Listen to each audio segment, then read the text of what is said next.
Oi, pessoal, tudo bem com vocês? Espero que todos estejam bem. Estamos iniciando a semana 15 em língua portuguesa. Vamos trabalhar com a apostila número 2 e vou também falar um pouquinho sobre o trabalho processual do livro de literatura, ok? Então, peguem a apostila e vamos lá. Então, a primeira coisa que eu gostaria de falar é sobre a processual. Na semana do dia 20 a 27, vocês vão ter 7 dias, vai estar aberto na plataforma, a processual, na plataforma do Unimestre, a processual sobre o livro de literatura, o Cupido e Psique. Vão ser questões sobre o livro, como foi no primeiro trimestre, tá? Mas eu já gostaria de avisá-los, porque vocês devem ter lido até essa data e responder as questões que vão estar lá na plataforma. Podem ter questões abertas, questões de assinalar, questões de escrever um pouquinho. Então, fiquem atentos. Semana que vem eu lembro novamente vocês sobre essa data, ok? Hoje a gente vai trabalhar com a apostila 2, páginas 33 a 39. E como tarefa, vocês têm as páginas 85 a 90 para a próxima semana. E essa tarefinha eu corrijo na aula ao vivo com vocês. Então, nós temos aqui, para iniciar, uma tirinha onde diz assim, a exploração e descoberta. Número 1. Talvez você conheça outras línguas além do português. Talvez não. De qualquer maneira, lhe propomos o desafio de tentar entender o texto da mesma tirinha apresentada em 3 idiomas diferentes. Possivelmente, você descobrirá que conhece alguma coisa desses idiomas, sem nunca ter se dado conta disso. 1.1. Na tirinha abaixo, o texto está em francês. Leia e verifique o que é possível entender. Então, tem uma tirinha da Mafalda. Vai aparecer essa tirinha 3 vezes, a mesma tirinha, com a mesma fala, só que em 3 idiomas diferentes. Esse primeiro idioma é o francês. Quem conhece vai conseguir ler. A professora não sabe francês, não sabe ler nem escrever, não compreende. Então, eu não vou ler. Agora, a mesma tirinha aparece na 1.2 em italiano e na 1.3 aparece em espanhol. O espanhol vocês têm, né? Vocês têm aula de espanhol. Então, mais ou menos, eu acho que vocês já conseguem compreender o que está escrito ali. Como eu não sei nem falar italiano nem o espanhol, eu não vou me arriscar a ler. Agora, na 1.4, diz o seguinte: observe que a mesma tirinha foi repetida abaixo, com os balãozinhos em branco. Você já leu a mesma tirinha 3 vezes, em 3 idiomas diferentes. Possivelmente tenha entendido uma parte das falas do idioma, outra parte em outro. Tente agora preencher os balões com o texto em português. Faça da melhor maneira possível, mas não se preocupe em errar. Esta é apenas uma atividade desafiadora para que você descubra algumas semelhanças e diferenças entre os idiomas. Então, aqui, uma possível tradução em português. No primeiro quadrinho, a Mafalda diz: milhões e milhões de pessoas vivem no mundo. Para quê? Ela faz uma pergunta. No segundo quadrinho, afinal de contas, para que a gente está no mundo? Outra pergunta. E no terceiro, o colega dela responde: agora eu estou com pressa, mas se você quiser, eu investigo e dou a resposta amanhã. Então, quem mais ou menos conseguiu escrever dessa forma, compreender dessa forma, ok. Se não, anotem a resposta. Logo após esse exercício de completar os quadrinhos da Mafalda, vinham 2 questõezinhas que são bem pessoais, tá? Eu vou passar um pouquinho e nós vamos lá para a questão 3. Para verificar se suas hipóteses se confirmam, você irá estudar o texto informativo A Origem da Língua Portuguesa. Então, aqui tem um textinho que explica um pouquinho essa questão. Estudo de um texto informativo, exploração inicial. Por que a exploração inicial? Quando lemos um conto, costumamos evitar folhear o livro, principalmente conhecer o final antes de ler as páginas anteriores. A história poderia perder o impacto e a graça. Um texto informativo, como os apresentados em várias matérias que você estuda, não deve ser lido da mesma maneira que um conto, uma crônica, uma história em quadrinhos ou uma poesia. Geralmente, quando isso ocorre, o estudante deixa de notar muitos detalhes importantes que podem ajudá-lo a compreender melhor o texto e a captar as informações de busca. O texto informativo deve ser bem explorado antes de iniciarmos a leitura, propriamente dita. A exploração inicial é o que vai preparar o leitor para um estudo mais proveitoso. Nos casos em que estamos pesquisando uma informação específica, a exploração inicial pode nos indicar se aquele texto traz o conteúdo que buscamos. Muitas vezes, nos pouco tempo de ler um texto inteiro, para só no final verificarmos que não tinha informação procurada. Então, quando a gente vai pesquisar algum texto informativo, geralmente traz no seu título e subtítulo aquilo que nós precisamos, se realmente é aquilo que nós buscamos, ok? O exame de título e subtítulo. Os textos destinados principalmente à pesquisa e estudo apresentam um título que nos informa o assunto abordado. Dependendo de sua extensão, o texto pode vir dividido em partes para facilitar a leitura e ajudar o leitor a organizar as informações. Antes de cada parte, é um título que indica o aspecto do assunto central abordado. Os autores desses materiais gastam um bom tempo para dividir o conteúdo em partes e criar títulos significativos. Fazem isso com o objetivo de orientar a leitura e a pesquisa. Ao examinar o título e subtítulo antes de ler o texto, o leitor passa a ter uma boa noção de como o material foi organizado. Fica sabendo qual o assunto principal, aspectos desse assunto foram desenvolvidos e qual a ordem apresentada. Então, com o título e subtítulo, a gente já consegue identificar a ordem. A leitura do resumo. Ainda no início ou no final de alguns textos, é apresentado um resumo, um texto corrido ou um esquema, que traz os pontos mais importantes de todo o conteúdo exposto. A leitura prévia do resumo ajuda o leitor a focalizar sua atenção nos assuntos principais, sem se perder em detalhes relatados ao longo do texto. Em um trabalho de pesquisa, a leitura do resumo até mesmo ajuda a verificar se o texto em questão corresponde ao interesse. Então, antes de lermos um texto, às vezes aparece um resuminho desse texto. Devemos fazer para ver se realmente é aquilo que estamos procurando. Então, logo após a explicaçãozinha sobre o estudo do texto informativo, a questão 3.1. Antes de ler o texto A Origem da Língua Portuguesa, comece a explorar, examine o título e o subtítulo.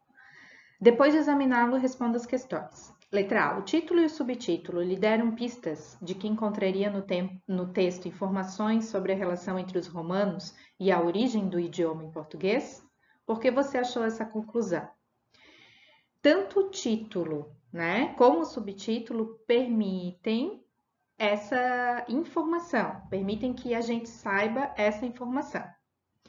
Na letra B, as pistas fornecidas pelos títulos e subtítulos são suficientes para você analisar se suas hipóteses a respeito da relação entre romanos e a origem do português podem se confirmar? Se você formulou, de que o português se originou do latim, o título e o subtítulo fornecem pistas, sim, da sua hipótese. Provavelmente confirma, pessoal? Se a gente verificar o título e o subtítulo, a gente consegue confirmar essas hipóteses. Passando já para a página 36, a gente consegue verificar que diz assim, na 3.3. Muito bem, examinando o título e subtítulos e lendo o resumo, você já teve acesso a informações essenciais sobre a origem do português e provavelmente pode confirmar ou não suas hipóteses. A seguir, lendo o texto completo, com atenção, você obterá mais informações sobre a origem do nosso idioma. Então, aqui nós temos primeiro uma imagem, um mapa, onde diz a origem da língua portuguesa, a difusão do latim pelos romanos. Aí nós temos a imagem da Europa, Península Ibérica. Logo após uma imagem, da antiguidade, os romanos eram um povo que falava o latim e eles viviam em Roma, no centro da Itália. Então, tem a imagem dos romanos, abaixo uma legenda. Os romanos foram grandes conquistadores no século III a.C. Invadiram a Península Ibérica, região hoje ocupada por Portugal e Espanha. Nessa região já haviam passado vários povos em diferentes épocas. Os celtas, os ibérios, os fenícios, os gregos e os cartaginenses. Esses povos formaram várias tribos que viviam espalhadas por toda a península. Cada um desses povos falava um idioma diferente.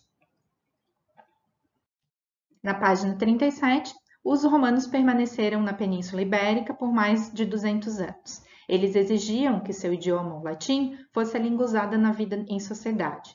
Dessa forma, os cidadãos dos países conquistados precisavam conhecer o latim para trabalhar, participar da vida pública, reivindicar seus direitos. e assim o latim foi se difundindo rapidamente na Península Ibérica. Em pouco tempo, os habitantes da região, e que também falavam sua língua de origem, foram morrendo e seus descendentes passaram a usar somente o latim. Então, aqui está explicando um pouquinho a origem. Quando começou a língua portuguesa, que teve origem no latim, e como que a gente consegue verificar isso. Logo após, eu não vou ficar lendo todo o texto, tá? Vocês leem sozinhos. O que vai mostrar? A diferença do latim vulgar e do latim literário. O vulgar era aquele utilizado no dia a dia das pessoas. E o literário é aquele que aparecia em livros, né, de literatura mais formal. Vamos dizer quase o informal e o formal. Aqui nós temos uma imagem que mostra, né, um pouquinho da origem do idioma português. Começou com adiós, adiô, adieu e adeus. Então, para chegar no adeus, que é em língua portuguesa, passou um pouquinho pelo latim vulgar, o latim literário, até chegar no idioma português. Então, essas modificações, né, introduzidas do latim vulgar em diferentes regiões, conquistadas pelos romanos, foram dando origem a novas línguas. Entre elas, o espanhol e o português, o italiano e o francês, que têm a mesma origem. Por isso que a gente fez aquela atividade lá da tirinha da Mafalda, né, nas 4 línguas. O francês, italiano, espanhol e português, que têm origem do latim. Por isso, o objetivo daquela atividade. Aqui, continuando mais um pouquinho, na 38, na página 38, vai falar ali algumas palavrinhas que vieram, né, lá da Península Ibérica, que foi ocupada pelos árabes, que tem essa influência do latim e que se transformou num vocabulário português, né? Por se aproximar muito da origem ali. Então, tem ali almôndega, alfazema, aldeia, alcachofra e várias outras iniciadas por al, que são palavras de origem árabe e que foram incorporadas no vocabulário de língua portuguesa. Depois vem um resuminho falando sobre os romanos, né, os conquistadores que invadiram a Península Ibérica, essa parte toda histórica da língua portuguesa, tá? Ocupada por Portugal e Espanha, né? Então, aí vai ter um resuminho. O que é importante são essas últimas 2 questõezinhas que eu quero que vocês anotem na apostila, tá? Que é o último slide desse vídeo. Na 3.4 diz assim, segundo o texto, como os falantes das diversas regiões ocupadas pelos romanos foram alterando o latim vulgar, transformando em outras línguas, como português, espanhol, italiano e francês. Então, a resposta que eu quero que vocês anotem na apostila. Os colonizados pronunciavam as palavras de maneira um pouco diferentes. Usavam no meio de uma frase latina palavras do seu idioma de origem e alternavam a ordem das palavras. Então, foi aí que eles conseguiram começar a se comunicar. Uns utilizavam o latim e no meio do latim usavam algumas palavrinhas do seu idioma, tá? E a 3.5. Como você viu, os povos colonizados introduziram muitas modificações no latim vulgar, que era apenas falado, não tinha regra, né? Como o informal. Suponha que os romanos houvessem obrigado os povos colonizados a usarem um latim literário, que era escrito e que tinha regras. Se isso houvesse acontecido, é provável que hoje falássemos um idioma mais próximo ou mais distante do latim imposto pelos colonizadores. Justifique. Então, aqui é provável que o português seria mais parecido ao latim literário do que o latim vulgar, né? Se fosse uma imposição, seria mais próximo do literário. O fato de o latim literário ter regras fixas e ser escrito provavelmente dificultaria a introdução de outras palavrinhas ou de modificações. Mas como a nossa língua portuguesa é de origem do latim vulgar, nós temos muitas modificações com o português de Portugal. Se fosse introduzido pelo latim literário, não teria tantas modificações, ok? Essa parte, pessoal, é mais uma parte bem teórica, tá? Provavelmente isso não cai em prova, mas faz parte do nosso conteúdo da apostila, ok? Então, um pouquinho da história da língua portuguesa. encerramos aqui o primeiro vídeo da semana 15 em língua portuguesa. Até o próximo vídeo e fiquem bem. Tchau, tchau!